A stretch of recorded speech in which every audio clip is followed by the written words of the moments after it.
Hello everybody and welcome to Storm Raids, and today I'm doing a Perry Mason double feature.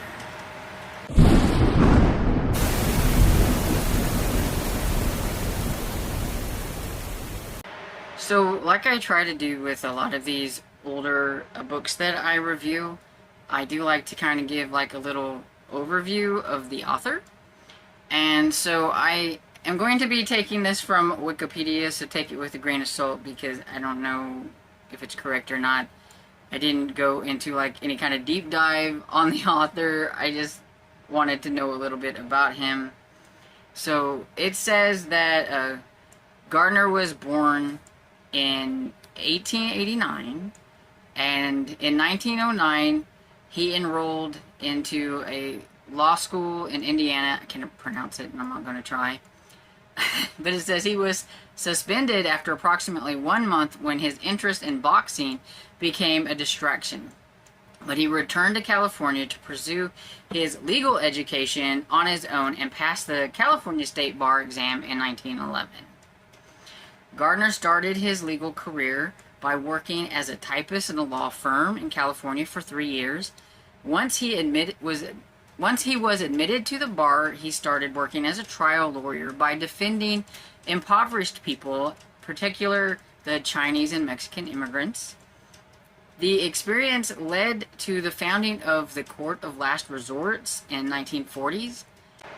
The Court of Last Resorts was dedicated to helping those who had been imprisoned unfairly, and was one of the first to do that kind of thing. So he kind of helped that. So like the things you have now, like the Innocence Project and stuff like that, he was like one of the first to do that with the Court of Last Resorts. So I thought that was kind of cool. So Gardner enjoyed litigation and the developing of trial strategy, but was otherwise bored by legal practice. So in his spare time, he started writing. So he wrote his first story, The Police in the House, that was published in June of 1921 in Breezy Magazine, which was a pulp magazine from back then. He created several characters for pulp magazines and everything, and the one character though that everybody pretty much knows Earl Stanley Gardner for would be Perry Mason, though he did have other characters and everything. I currently own 47 of the 85 Perry Mason books that there are out there. So I got a ways to go in collecting them all, but I've got a pretty decent collection going. So I thought I should get started on reading some of those since I, got so many and everything. But he also wrote under the name A.A. Fairs. I have 4 books from that, so I do know that. Now, Wikipedia says that he wrote under the names of a whole list of names, and since I don't really know, I'm not going to mention them, but I do know that he did write under A.A. Fairs because I have some of the books. I also have 1 book each from 3 different of his other series, and I have 1 standalone. So I have quite a few Earl Stanley Gardner books. And so I'm really glad that I actually did enjoy them, because I would have hated to not enjoy them after I've collected so many and everything. So, oh, one fact that I did find interesting that was in the back of this one, and let me get to it real quick here.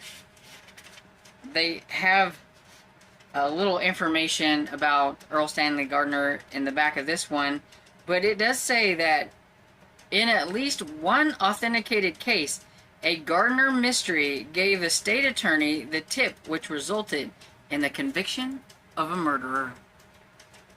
So one of his books that he wrote gave this attorney, like, that's it! That's what happened! And he got to convict a murderer. So I thought that was kind of interesting that, one of his cases. Oh, another fun fact is that Perry Mason's character is also based on a real person. His name was Earl Rogers. He was a trial attorney who appeared in 77 murder trials, but lost only 3. So that's a pretty good record. So Thought that was kind of cool. And also another fun fact about Perry Mason, we'll do the TV show. Earl Stanley Gardner actually picked Raymond Burr to play Perry Mason. He actually knew him and everything, but it wasn't until he saw some of the auditions. He was looking through the audition tapes for somebody who's wanting to play Perry Mason, and when he saw Raymond Burr do the Perry Mason, he was like, that's Perry. And so that's how Raymond Burr became Perry Mason. Or we could have somebody else. And that's just horrible because I like Raymond Burr as Perry Mason. Also, I didn't know that Perry Mason was also a radio show before it became a TV show. So lots of kind of cool information here. Anyway, I hope you think it was cool information. But now we'll get to the books. And so, the first book is Perry Mason and the Case of the Velvet Claw. Look at that sultry woman here on the front. I'm going to read you a little bit. The door to the outer office opened, and Della Street, his secretary, eased her way into the room and closed the door behind her. A woman, she said, who claims to be Miss Eva Griffith. Perry Mason looked at the girl with level eyes. And you don't think that she is? He asked. She shook her head. She looks phony to me, she said. I looked up the Griffins in the telephone book, and there isn't any Griffins who has an address like the one she gave. Thing is, Perry Mason should pay attention to Della Street because he kind of gets himself a little bit of trouble in this book. Now, I'm going to try not to spoil too much, but I could give a few spoilers because I am going to be talking about the book, and some of the things I might say might be a little bit spoilery. I'm going to try not to give away too much, but just in case you have a hankering to read Perry Mason and the Velvet Claws, you may want to, like, not listen to this, I don't know, or, maybe you're like me and you can watch these reviews and then forget what anybody said about them by the time you actually get to the book. But anyway, this book was written in 1933, so it has kind of a crime noir feel to it. Definitely different than the TV show, but at the same time, they're pretty similar. The only thing is I think that the TV show, they had to lighten it up for TV. This was written in the time of crime noir, so it has a little bit more of that kind of feel to it and everything. Perry Mason was a different kind of lawyer. He got into the case, he looked for things, he didn't just sit in office and let Paul Drake, who does his investigating, do all the work. If he had questions or if he wondered about things, he actually got out and done so. And this lady, Eve, she's come to him because her and this other guy, whose name was Hamilton, I believe, and Hamilton has some political aspirations, and they were at a party place that gets raided by the police, and she sneaks him out, and there could have been some photographs taken of the sneaking out. And so she's come to Perry Mason because she doesn't want Hamilton to be associated with what happened. It could maybe ruin his political aspirations and things. And she really likes this guy, so she doesn't want him hurt and everything. She knows that there's this scandal rag called Spicy Bits, and they might be the ones going to publish a picture and everything.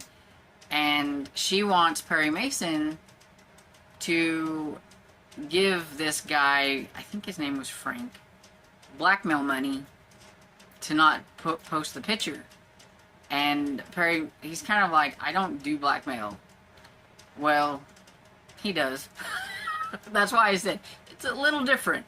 You wouldn't think that Perry Mason would do something like that, but he does handle the blackmail thing. But he, you know, kind of wants to know a little bit more about this Eve character, so he hires or gets Paul Drake, who I think is kind of like his own private investigator, to follow her. Well, she actually loses Paul Drake because she goes in places that he can't go and escapes.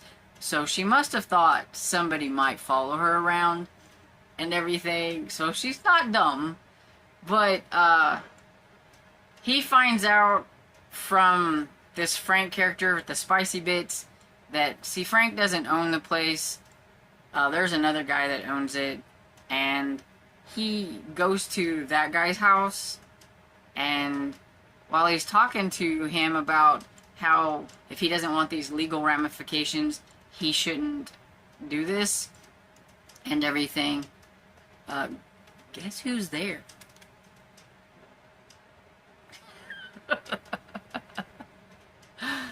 Oh, yeah. Of course, we all knew Eve Griffin wasn't Eva Griffin. Della Street knew she's a phony.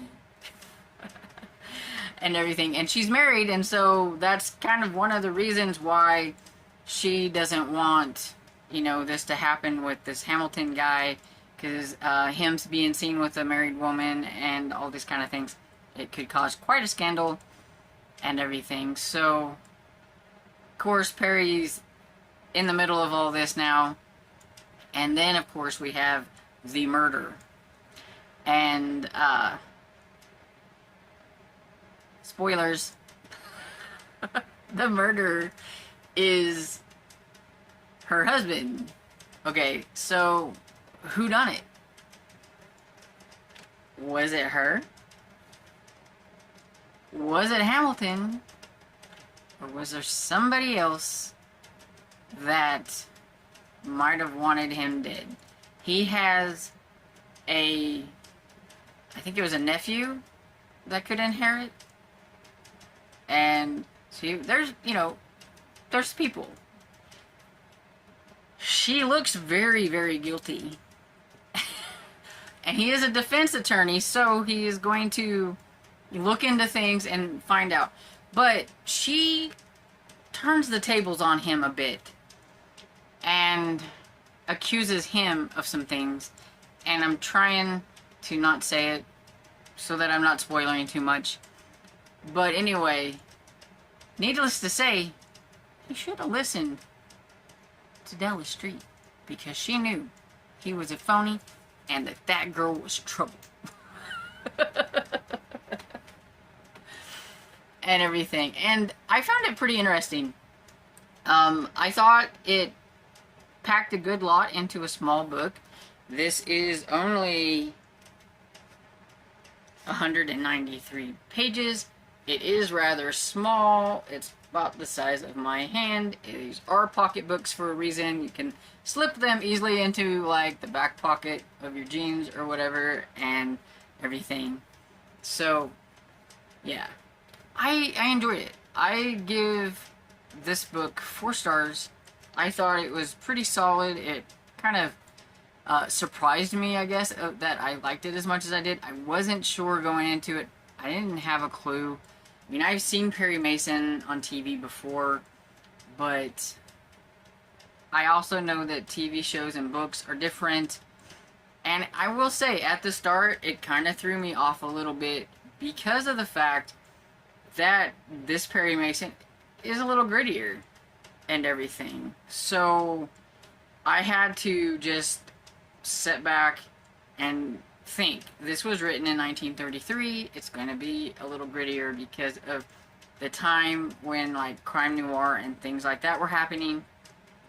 And that was the popular type of murder mysteries and things like that back then. So yeah, it was going to be a little grittier, a little morally gray in areas and all that kind of stuff, because that was just kind of how it was. And once I kind of realized that and I kind of got it set in my head, I could enjoy it. You know, you really, you didn't really know exactly who done it, pretty much up until the end. You had your, your suspects, you kind of thought, but there were times when I think the author was very good at making you believe that it was going to be somebody else that it wasn't. Even though you thought, I bet it's this one, but then you kind of second guess yourself and you're like, oh, it could be this other one. So I thought it was really good. And so 4 stars for The Case of the Velvet Claws. On to Perry Mason and The Case of the Silky Girl. Look at that pout on her face. Okay, so my little snippet for this one. Paul, said the famous lawyer, there are times when caution is a vice. What do you mean by that? I mean, said Perry Mason, that at times it is wise to stake everything on one dramatic blow. I've only got one string in my bow in this case. If it breaks, I'm finished. But if it doesn't break, I'm going to shoot an arrow right through the bullseye. Well, you've got more optimism than I have. I've just bet half of Della Street's salary for this month that your clients are going to be convicted. And now I'm going out to bet the other half. When Della Street returns, Perry asked her, did you double your bet with Paul Drake? Yes, she said, and I'm betting on you. Even though sometimes Della Street's not quite sure about him, she always knows that he's gonna come through. So, The Case of the Silky Girl. We have a young woman who is wanting her inheritance. She's old enough to receive her inheritance, but her grandfather, I believe it is, who had the inheritance has died, and her uncle is not letting her have her inheritance, and she's wanting her inheritance, and she wants it now, and there's a reason why she wants it. She doesn't want to tell anybody. There's a reason why she wants it, and everything, and she wants Perry Mason to help her get her inheritance, but there's a lot more to it than that, of course. And then, of course, the person who ends up murdered is the uncle, and so whodunit? Was it her? Was it the secret that she didn't want nobody to know about? Was it the, I think there was a lawyer, or something involved. I can't remember exactly. It's been a few days since I've read this, sorry. Could it have been the maid? Yeah, there's a lot of reasons why somebody might have wanted to get rid of this person. Not just because she wanted her inheritance and everything. And so the thing is that there was a witness who could have sworn that they saw a man in a window during the time that he was being killed, but there was a girl or a ladyism in the shadows. But who could it be? He's pretty sure it was probably her. But, you know, Mason's gonna have to figure it out. He's gonna have to figure out whether she is the one that done it, even though it's his client and everything.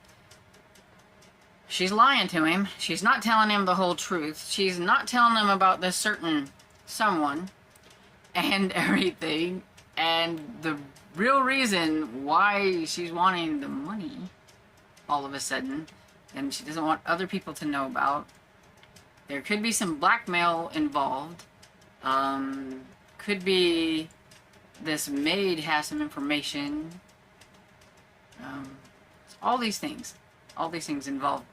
So yeah, so there are times when you're not really sure if she's guilty or innocent and everything. I really liked how he figured out how things happened, like who done it, and like this big like kind of reveal, and the things that he goes through for his clients and everything.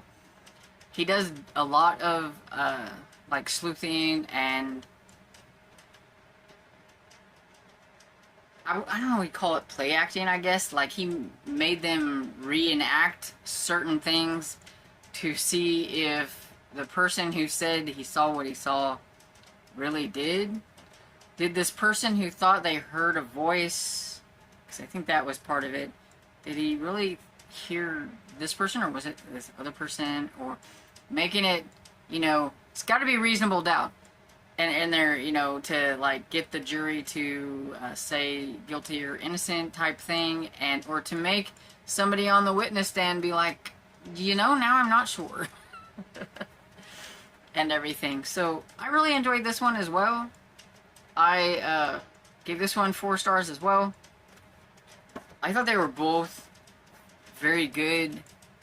For short books, like this one, I think it was a little bit bigger, but not by much. Yeah, this one was 229 pages. So, I mean, they don't look much different, but there is a little bit of difference in them. And I really like this edition as well. Most of my books are in this edition, but not all of them. I wish all of my books were in this edition, but you take what you can get when you're collecting. And then if you find it, you can replace it. But, yeah. They're very colorful. I really like the art. I think all of them have a lady on them somehow, you know. But, yeah. I really like the art. I like that. It's very pretty. I am very curious to read the next one. And I did listen to these. I really thought the narrator, Alexander Sindis, not sure if I'm pronouncing that right, did a really good job. I really liked his voice. He has kind of a deeper kind of voice, and it really felt, you know, like a book from back then, like kind of that 1930s kind of voice, I guess, and everything. He did do a little bit of like a different style for some of the voices, like the ladies and everything, but for the most part, I don't really remember a whole lot about that. I just know that I liked how he was for most of the book, which is just being Perry Mason and narrating the story and everything, and I really liked it. And so, what did you think? Did I talk you into picking up Perry Mason? Or giving it a try? I do think they're very readable. I mean, I did listen to them, but I've read some of it too, and I do think they're very readable. And if I couldn't find an audiobook for like another book, it wouldn't bother me to read these. Even though it's got really tiny print.